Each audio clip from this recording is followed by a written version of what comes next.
흔하디 흔한 90년대 자기계발서 같이 내가 느꼈다라고 한다면 너무 비약일까요? 심했어요? 사실 비하려고 그냥 약간 알면서 모른 척하며 살아온 것 같은? 노력을 어줍지 않게 하는 사람 있죠. 안녕하세요. 저희 셋이 만나서 같은 책을 읽고 이야기해보는 시간을 또 가져볼 건데요. 오늘의 책은 마음 가는 대로 해라입니다. 사실 이 책의 저자에 대해서 안다거나 이 책에 대해서 알고 있었던 건 아니고 세이노의 가르침을 제가 굉장히 인상 깊게 읽어서 이제 두 분께 추천을 했었고 또 그 안에서 세이노가 추천한 책 중에 우리 하나를 읽어보자 라고 하면서 그냥 고르게 된 마음 가는 대로 고르다 보니까 마음 가는 대로 해라를 읽게 되었는데요. 사실 이 책이 어떤지 모르고 저희는 일단 시작을 하게 됐어요. 그래서 오늘 얘기를 해보도록 하겠습니다. 일단 저는 이 제목이 내용과 안 맞지 않나라는 생각을 맞아요, 안 맞아요. 그쵸? 네. 일부러 반어법을 썼다고 혹시 생각하세요? 아니면 우리가 그렇게 이해한 것 같아요? 저는 읽으면서 사람들이 어떤 문장을 봤을 때 내 책을 사줄까 이런 문장을 고른 것 같아요. 근데 너무 막 자기계발과 무관하지 않는 단어들을 써서 약간 그래서 그 시절 어그로. 근데 책을 고를 때 이제 후보가 몇 개 있었잖아요. 네. 막 찾아봤어요. 근데 얘가 진짜 제일 자기계발서 같지 않아서 이걸로 합시다 했던 거였거든요. 네. 잘 뽑으셨네요, 그러면. 제목을 이렇게 뽑아야 되는데. 저희도 썸네일에 도움이 네. 되죠. 그렇게 이끌려 갔죠. 네. 근데 일단 어쨌든 우리 셋의 생각은 이 제목과 내용이 좀 많이 다르다. 네. 일단 마음 가는 대로 하게 두는 구석이 없었어요. 맞아요. 네. 해야 할 것들이 많았죠. 일단은 좀 흔하디 흔한 90년대 자기계발서 같이 내가 느꼈다라고 한다면 너무 비약일까요? 심했어요? 아니요, 외국인이시니까 괜찮아요. 영어 자막 안 하시죠? 네. 우리는 교훈을 배우기 위해 세상에 왔으며 세상은 우리의 스승이다. 실현에 대한 이야기가 나옵니다. 성공은 배우는 게 적다. 실패나 실현을 통해서만 우리가 배울 점이 많다. 큰 시련이 오기 전에 너한테 우주가 작은 신호를 계속 보내. 너가 그걸 잘 캐치하지 못해서야 라고 말해주거든요. 근데 여기서 되게 많이 공감 갔어요. 저도 되게 굵직한 뭔가 시련과 어려움들을 겪고 나서 그때 그 비슷한 무리의 작은 사인들이 나한테 주는 힌트였구나.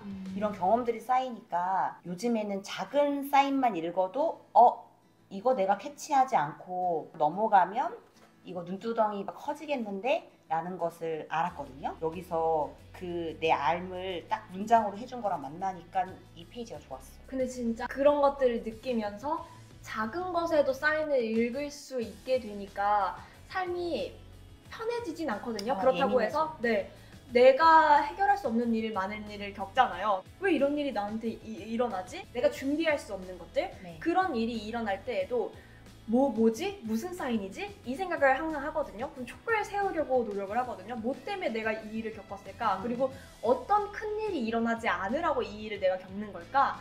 그러다 보면은 진짜로 큰 일은 막을 수 있지 않나? 그리고 나를 다시 한번 이렇게 되돌아보고 이걸 나를 정비하는 데 있어서 이런 작은 시련들이 사인을 준다는 것은 진짜 공감을 해요.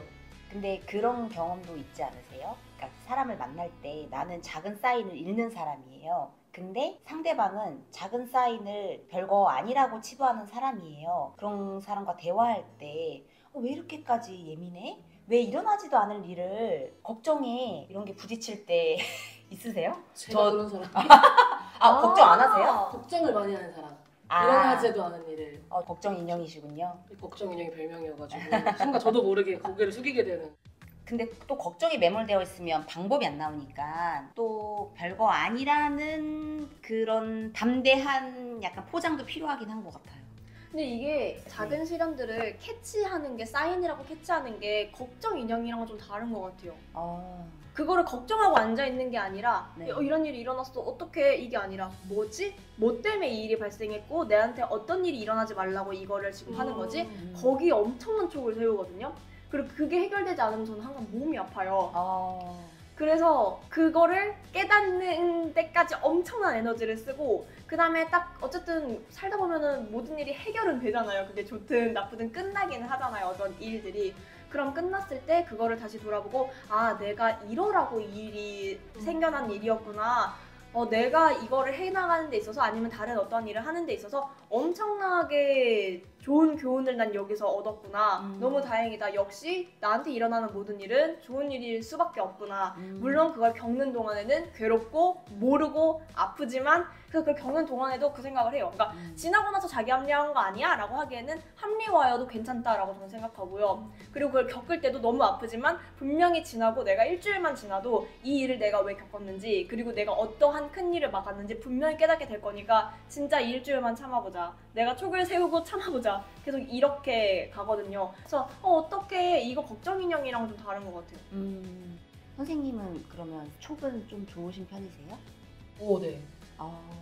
근데 저는 한님쌤처럼 이렇게 에너지를 다 쏟아서 그걸 못 차는 사람이더라고요. 뭔가 방법을 찾는 방법보다는 조금은 감정적이신 편이구나. 네, 그래서 그 상태로 약간 좀 저는 걱정 인형으로 매몰되어 있는. 저는 선생님과 비슷했는데 방법을 찾아가려고 지금 전 길에 있어요. 그럼 왜 선생님은 거기에 멈춰 있어요? 걱정 인형인가 왜 멈췄어요? 책도 읽었어요. 그럼 왜 나아가지 않아요? 약간 제가 할 수 없는 일들에서 좀 나아가지 않는 것 같아요. 근데 모든 우리가 겪는 일은 내가 어떻게 할 수 그렇죠. 있는 일이 아니에요. 선생님도 마찬가지고 저도 마찬가지고 내가 뭘 잘못해서만 일이 일어나진 않거든요. 선생님도 그 한 발자국을 뗀 뭔가가 있는 거 아니에요? 그런 계기가 된 거예요? 네. 또 남편 얘기가 나오는데 그 존재가 남편이에요. 그러니까 행동하라, 계속 방법을 찾아라. 약간 제 옆에 약간 큰 자기계발서가 하나 있어요. 그 계발서는 말도 하고요. 그래서 이렇게 머리를 내려치기도 해요. 그렇게 살 거면 지구를 떠나 이런 식으로 말하거든요. 이렇게 저 말을 안 들으려면 어떻게 해야 될까? 이런 식으로 좀 방법을 찾아본 것 같아요. 그리고 내가 되고 싶은 나를 딱 찾았어요. 그래서 그렇게 방법 찾는 방법으로 바뀌었어요. 그러니까 뻔한 얘기지만 진짜 되고 싶은 나를 찾는 게 많은 자기계발서들이 강조하는 말이잖아요. 근데 그게 진짜 맞는 말 같아요. 조금은 바뀌고 싶더라고요. 그 아픔은 온전히 느끼거든요. 긴장을 안 하는 것도 있는 것 같고 시간이 필요한 것도 맞는 것 같고 모르겠어요. 그냥 다 덮고 그냥 약간 동굴로 들어가는 스타일인 것 같아요. 그러니까 뭔가를 하려고는 하는데 해지지가 않네? 왜 해지지가 않을까? 동굴로 가셨나요? 간 적이 있나요? 마음에서 실제로? 그러니까 저는 마음에서 동굴에 가는 사람들을 본 적이 많거든요. 우리로부터 떠나잖아요. 그러니까 모든 세계로부터 떠나버리잖아요. 완전 다 이렇게 끊고. 네, 근데 그 막 연락하지 마 이게 아니라 그냥 보면 그 사람이 사라져 있잖아요. 네. 동굴로 그냥 가버리는 거죠. 근데 선생님은 동굴로 가는 사람이 아니라고 난 느끼거든요. 동굴 아닌 것 같아요. 네, 근데 동굴이라고 말하고 있는 것부터가 잘못됐군요. 잘못된 게 아니라 인정 안 뭘까? 너무 궁금하지 않아요? 왜 나는 동굴이라고 표현을 하면서 동굴로 안 가고 있을까? 그러니까 가야 되는 것도 아니고 무슨 말인지 알았어요. 뭐지? 약간 여기서부터 괴리가 있지 않아요? 맞아, 그러네. 동굴로 안 가는데 왜 동굴로 간다고 말할까? 동굴로 가는 사람은 아닌 것 같고 네. 그냥 현실 도피하고 싶어하는 마음인 것 같아요. 그게 이제 인정을 안 하는 것과 찾지 않고 덮어두고 그냥 흘러가는 대로 살면서 또 힘들어했다가 또 그런 게 직면되면 또 뭔가 돌파하지 않고 현실 도피하려고 그냥 약간 알면서 모른 척하며 살아온 것 같은 것 같아요. 그런 뭔가 비슷한 분들 제가 떠올렸을 때 나를 책임지지 않아도 되는 분들이 그랬던 것 같아요. 나를 일하게 하고 나를 밥 먹이게 하고 내가가 주체가 아니라 뭔가 도움을 받을 수 있는 사람들이 좀 더 회피할 공간도 있는 거잖아요. 경제적으로 저희 부모님 되게 풍요로우시거든요. 네. 근데 전 되게 그런 사람이에요. 내가 안 하면 굶어 죽는 거를 진짜 저는 약간 생명의 위협처럼 느껴요. 네. 근데 아무도 그렇게 하지 않은 거죠, 저희 부모님이. 그렇게 근데 하라고 한 그런 것도 사람인 아니고. 거예요. 네. 신기해요. 저는 그러니까 그게 되게 이상하지 않아요? 저는 반대로 내가 할 수밖에 없는 경제적인 상황이었어요. 근데 이게 좀 신기한 게 개인 선택할 수 있는 상황인 것도 있고 환경적인 것도 있어서 또 그런 결정을 하는 것에 개인과 환경의 비율이 어떻게 구성되는지가 또 궁금도 해요. 나는 이렇게 치열하게 찾지 않고 힘듦을 표출은 하지만 덮어두고 도피하는 인간이구나를 깨달았다는 거였어요. 근데 이렇게 살면 안 되는 것도 알아요. 그러니까 제가 잘못했다는 것도 아니고 잘 살고 있다는 것도 아닌데 전 여기서 좀 변화를 하고 싶어하는 사람이라서 어떻게든 이렇게 책도 읽어서 뭘 또 하려고 하는 것 같아요. 그러니까 그 부분이 어려운 부분인 것 같아요. 네. 왜냐면 만약에 도피해 그리고 안 해도 돼. 근데 난 이렇게 살 건데 하면 문제가 없어요. 그러니까 그게 잘못되고 잘 된 거가 문제가 아닌 것은 나 이렇게 살 건데 왜 그런 고민을 해? 이런 사람이라면 문제가 없는 거죠. 근데 찾고 싶어 하는 마음이 또 맞아, 한켠에 맞아. 있어. 그러면 찾아야 되는데 또 그건 도피해요. 그러니까 그게 어려운 부분인 것 같아요. 그래서 요즘에는 그런 걸 좀 타인에게 안 말하는 것 같기도 해요. 이게 어떻게 보면 상대를 지치게 하는 포인트가 될 수 있잖아요. 요즘에는 근데 저는 그 생각도 해요. 상대를 안 지치게 하면 좋죠. 네. 근데 문제는 그래서 나도 안 지쳤는가는 봐야 되는 것 같아요. 내 스스로 네. 지쳤죠. 그 하고 싶은데 노력을 어줍지 않게 하는 사람 있죠. 그런 사람. 본성. 근데 이런 나도 지긋지긋하고 옆에서 뭐라고 하는 남편도 한테도 미안한 것도 있잖아요. 그리고 사업하고 많이 바뀐 것 같아요. 그 전에는 영수님과 좀 비슷하지 않았을까. 아휴, 어렵네. 맞아요. 아니에요. 이 장을 보면 어렵지 않아요. 왜? 우주는 편애하지 않는다. 이렇게 매끄럽다. 너무 매끄러웠다. 아, 좋았어. 자, 씨앗의 법칙. 보편적인 법칙에 대해서 얘기해 봅시다.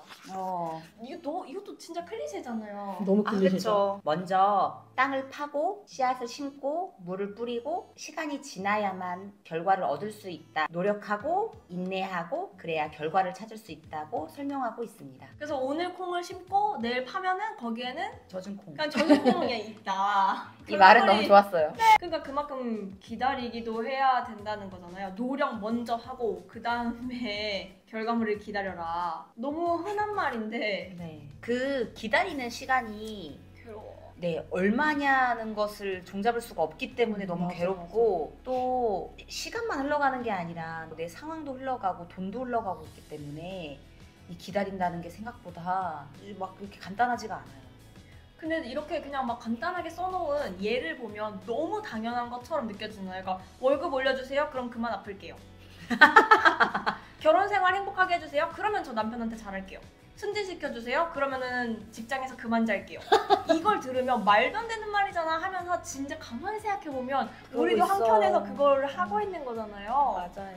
여기 얘가 좋아요. 직관적이죠. 네. 그래서 저는 진짜 그렇지 않으려고 부단히 노력하는데 마음에서는 항상 그 젖은 콩을 많이 본 것 같아요. 마음에서 몰래. 그럼. 네네네. 모두가 근데 그럴걸요? 맞아요. 이 유튜브만 해도 그래요. 콘텐츠 그래서. 만들어놓고 맨날 젖은 콩을 이렇게 이만큼 지금 젖은 콩이 있거든요. 저한테. 유튜브를 하루에 몇 번 들어가 본지 모르겠어요. 조회수가 얼마나 올라갔나. 맞아요. 어쩔 수 없어. 내가 들인 노력의 값이 그걸로 당연하죠. 평가받으니까. 많이 봐주세요. 그리고 또 12개의 씨앗을 심으면 12개가 다 피는 게 아니잖아요. 막 썩을 수도 있고 날아가 볼 수도 있고 새가 먹을 수도 있고 그래서 그게 억울하다고 여기 책에선 표현해요. 어떤 사람이 그랬더니 그게 인생이야. 이렇게 조금 속상하게 이야기하죠. 근데 맞아요. 그래서 그냥 어쩔 수 없다는 것을 그것까지도 예측하고 계속 씨앗을 심어야 되는 것 같아요. 이게 내가 얼마를 기다려야 되는지 몰라. 이게 첫 번째 힘듦. 네. 맞아. 그리고 심지어 열심히 해서 기다려도 이게 썩은 콩이었을 수 있어. 심지어 이게 썩은 콩 아니라 제대로 된 콩인데 누가 쪼아먹어 가져갈 수도 있어. 맞아요. 그리고 그게 인생이야. 그거에 대해서 괜찮아가 되진 않아요. 맞아. 그게 근데 우주는 편애하지 않는다라는 게 그게 모두에게 일어나는 일이니까 너한테만 일어나는 일이 아니니까 너무 억울하지 마 이런 의미인가요? 한임쌤은 절반이 썩었어요. 우리 여기는 12개를 다 수확했어요.